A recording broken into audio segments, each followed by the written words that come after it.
So Freddie, you've got a book that you've written, From Prison to Passports. Right. Travis told me about it, and I want to know more about you and your book, and your story. You obviously had some troubles in your past, but you're reformed, or constantly improving your life, and you're able to travel, and I believe you've run marathons now. Right. So just give me a little bit of background on you. You're from Rogers, I believe, originally? Yeah, I was adopted to a family in Rogers when I was a baby, and life was pretty good back then. We did all kinds of activities. I ran track, did taekwondo, did mountain biking, all that stuff. And childhood was pretty good. There got to a point where they told me that we were adopted, and then I don't know what happened. My dad started drinking a lot. He was a vet, and back then they didn't have a lot of resources like we have now.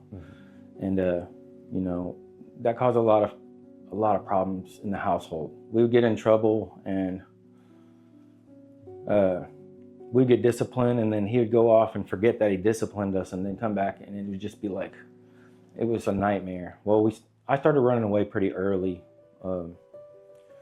Started getting into alcohol, a little bit of drugs, and just hanging out with the wrong people.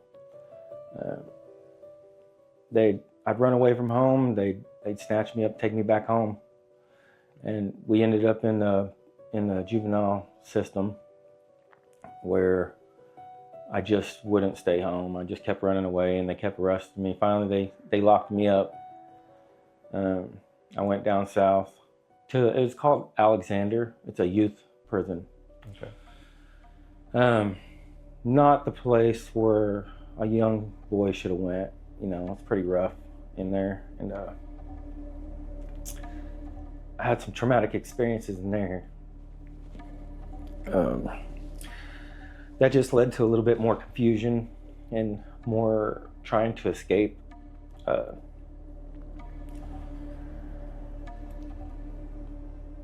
Kept running away after that and getting in more trouble. Started stealing cars to try to get further. I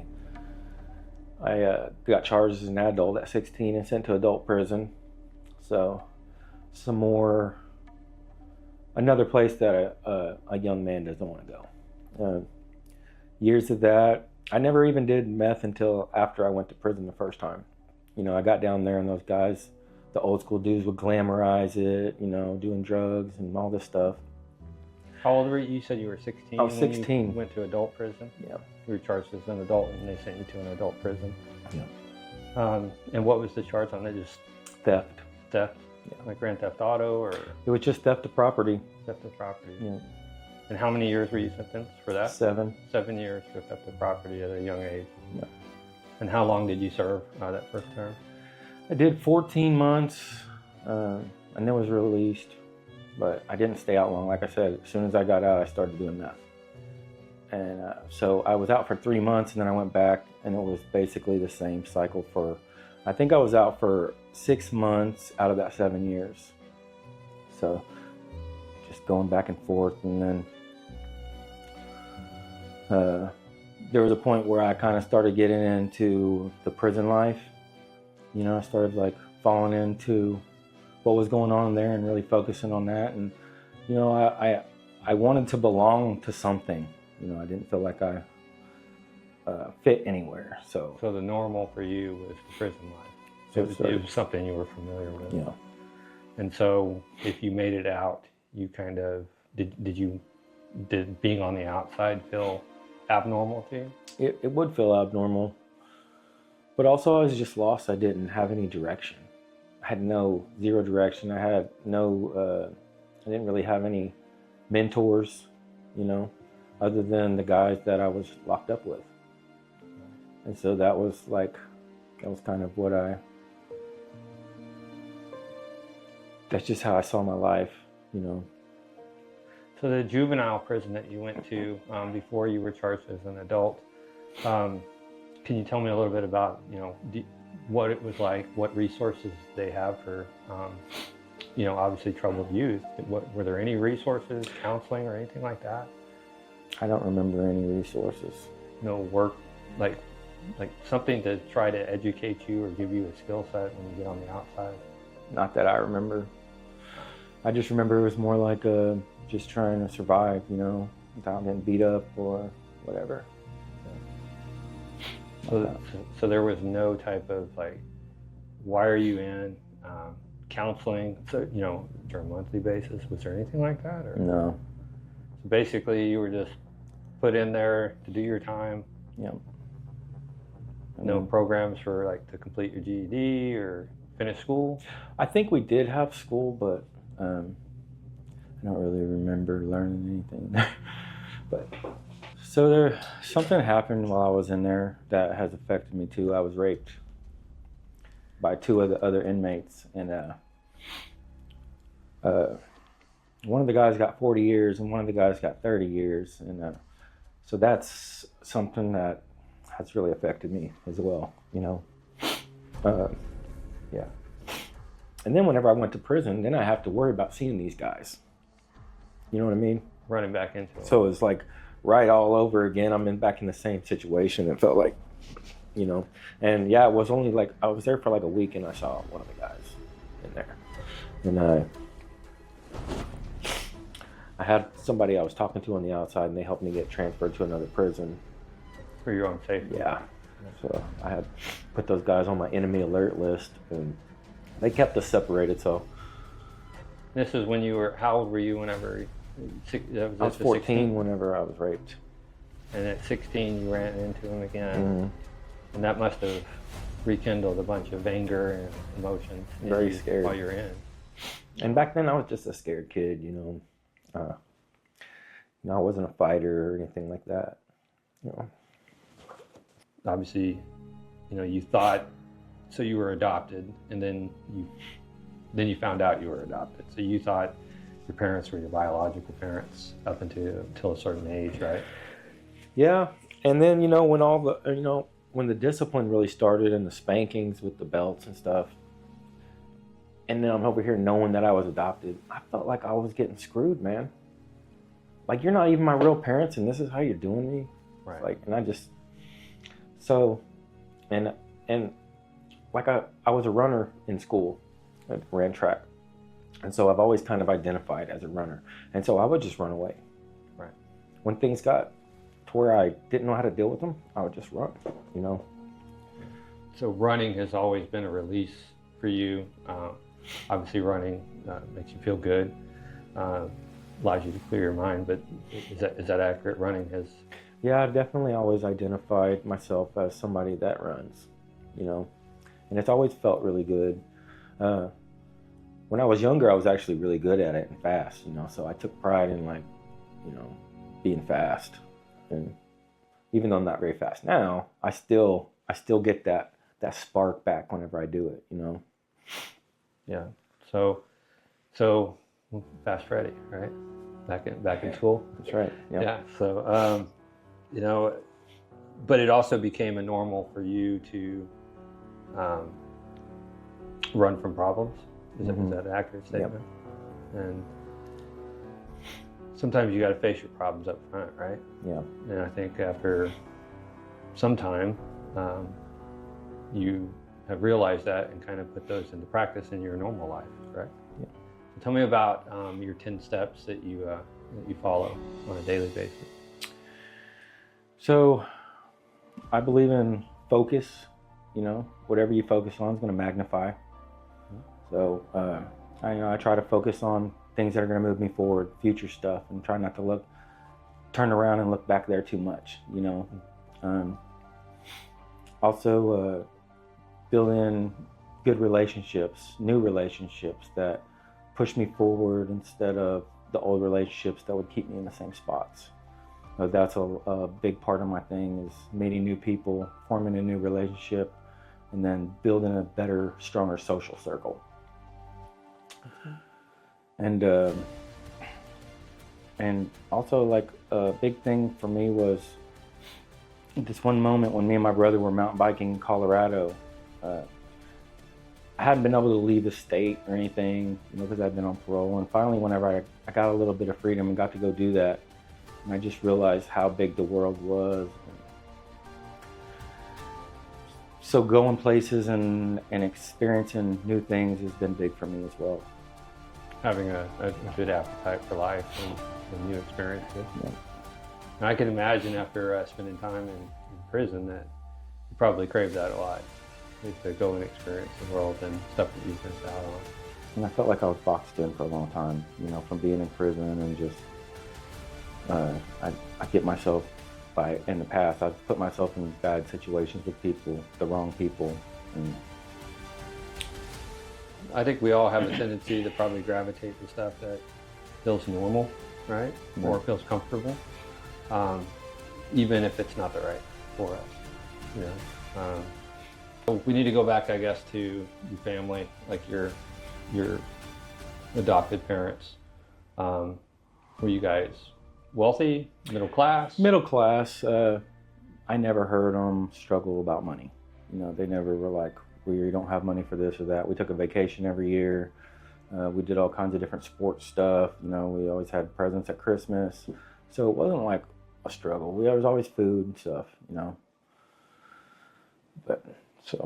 And so you don't believe that your upbringing, other than maybe the discipline from your parents, is really what pushed you away and where you fell in with the wrong crowd? I think so, yeah. So, and how old are you? How old am I now? Yeah. 46. 46. Yeah, we're roughly the same age. So how old were you when you got clean?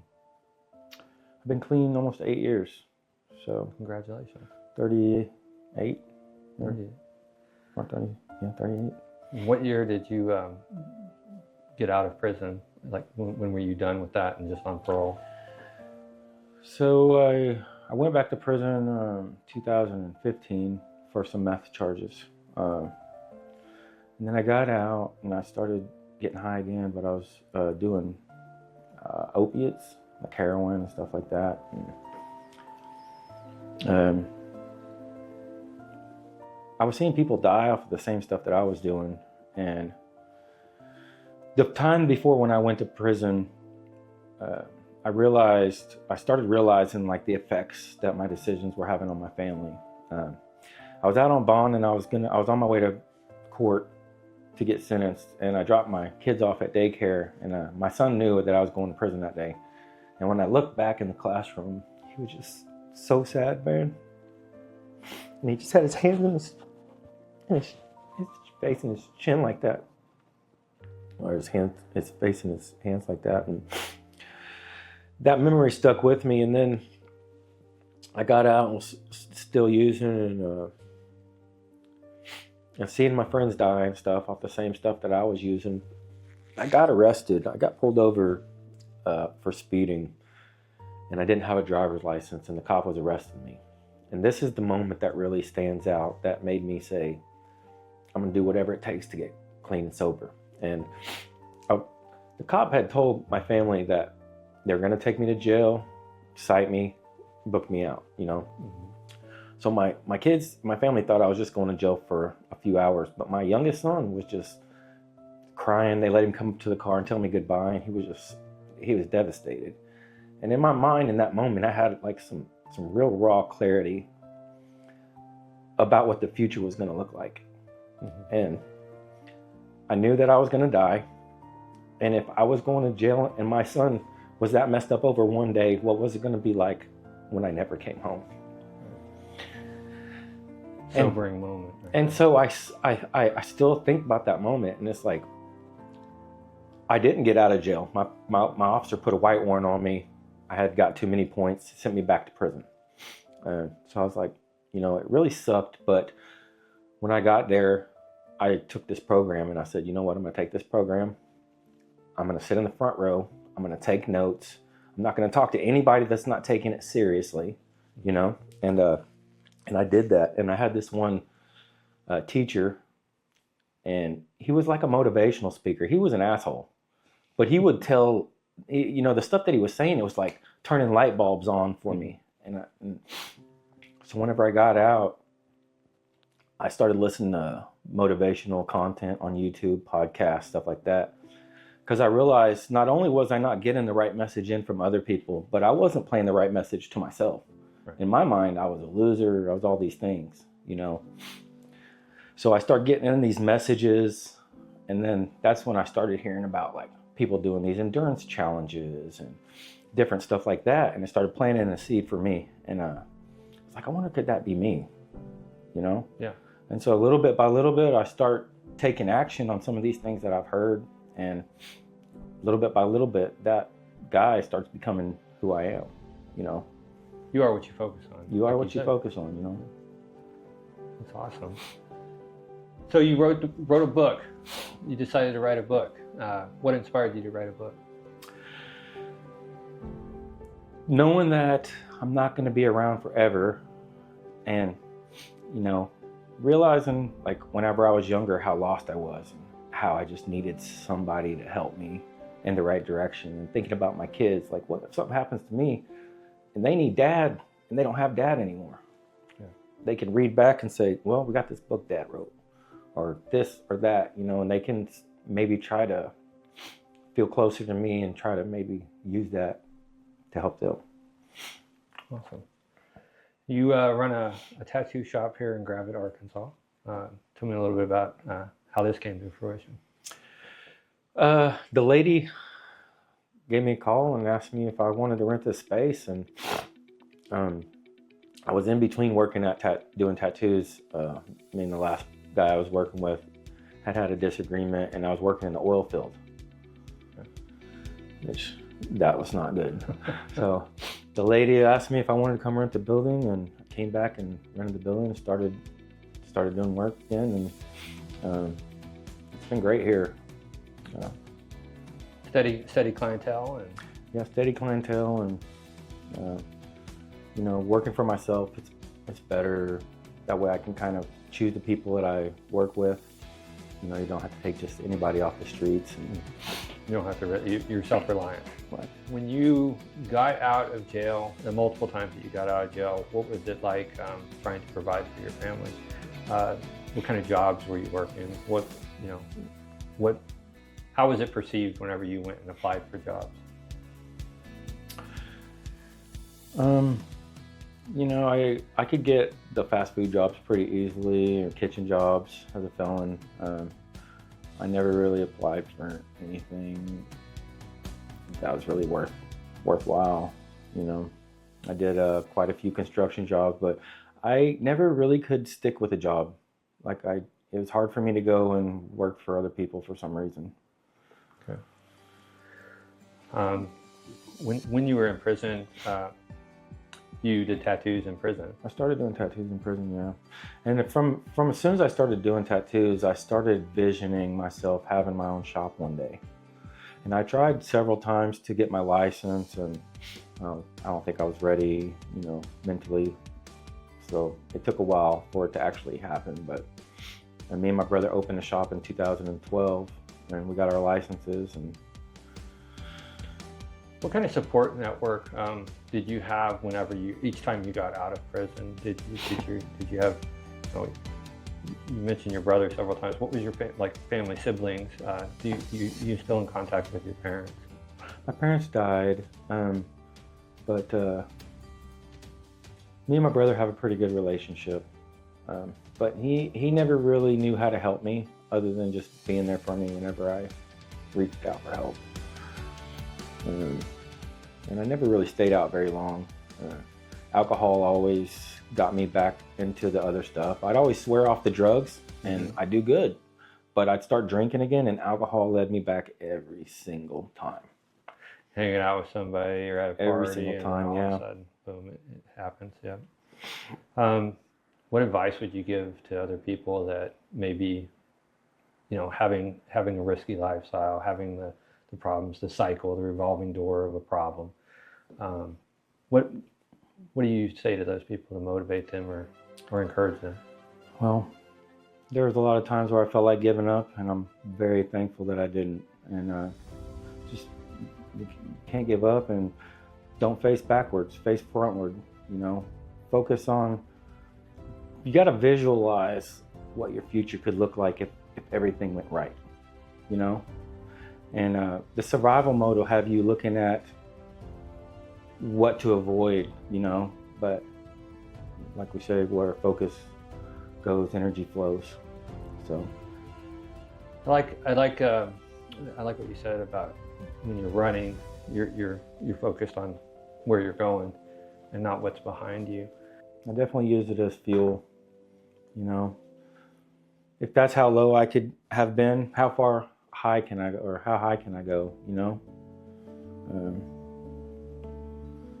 And I definitely feel like you just have to put in a lot of work, and you have to find hard things to accomplish. You know, you have to set hard challenges for yourself, and that just gives you something to obsess about.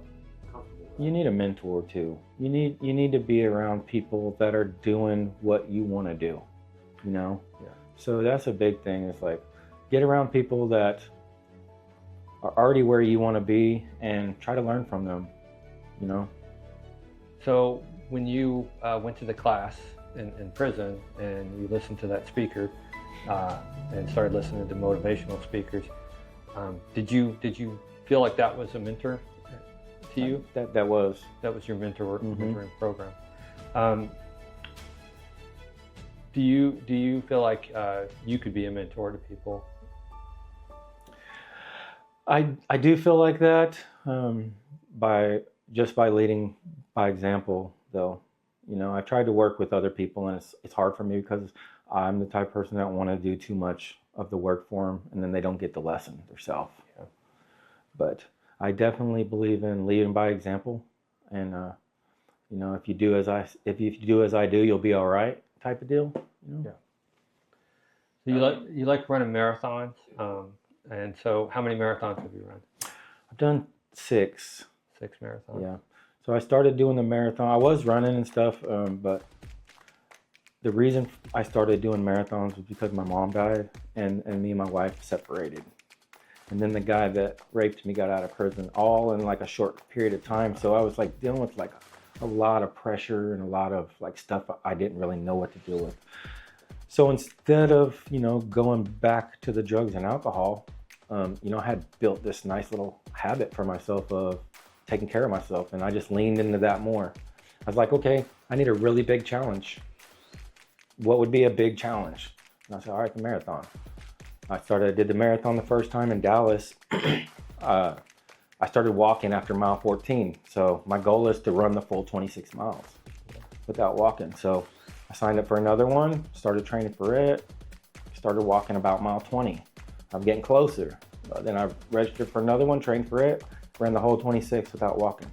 Congratulations. You know, little milestones. And you know, just the marathon is it's a tough race. It's a mental and physical thing, but I really like that locked in feeling, you know. Dialed, focused, right there. We got it right here, and let's see what we can do, you know. And then all that work adds up. All those months of work add up. And during that process, you know, it was healing some parts of me also that was hurt, you know. So on your hardest day, worst case scenario, do you think that like you hit rock bottom again? Do you think that you could revert back to drugs and alcohol? Absolutely not. You feel 100%? I'm never going to do that stuff again. I already know that. So I had hurt my back a while back, and I was on a walker. And they took me in to do some MRI tests, and they gave me a pain shot with fentanyl in it before I went into the thing. And I was sitting there waiting for it to hit, and as soon as it hit, I got that warm feeling all over my body. And in that moment, I asked myself, is this what you like? Or is actually crossing those finish lines, is that it? Right. And I told myself, I was like, this ain't it. This feeling's not it. It's not real. No, it's not. And you went to just that one course in prison, which made you, and having that epiphany that made you want to turn your life around. Yeah. I wanted to turn around before. I just, like I said, I couldn't figure out how. You know, I had nobody to show me.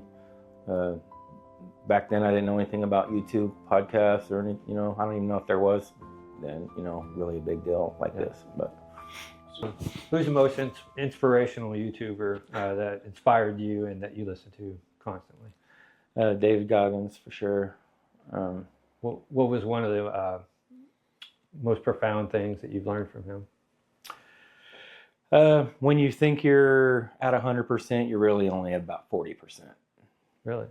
So it's called the 40% rule. When your body and your mind feel like you're completely finished, you still got a lot more left to give. You mentioned the man that raped you in prison. Do you have any animosity towards that man, or have you moved past that and forgiven him? I forgive him. We were both young. He was a kid too, Right. And looking back at my mind state during that age, I had no idea what I was doing. And, honestly, I have to feel like maybe he didn't either. Maybe he just was going off of whatever he had learned in his life at that point. But I have forgiven him, yeah. Obviously, there's a lot of resources out there for people addicted to drugs. Any resources that you want to name? The Benton County Drug Court has been a big one. I've seen them help quite a few people. Who got me into races and stuff was Speak Up About Drugs. It's a nonprofit. And then Pearl Halfway House is a really good one. They're helping a lot of people. Really like what they're doing. And Run for Recovery. That's one of the Benton County Drug Court things too. So you have your books published for digital download. Yes. And if you want to go ahead and let our viewers know where they can purchase that at. Gum Road, and it's From Prison to Passport, 10 miles that I live by. Any final words of encouragement for people? Just don't give up, Keep going until you find something that takes hold. Find something to really get obsessed about and go after it like your life depends on it, because it really does.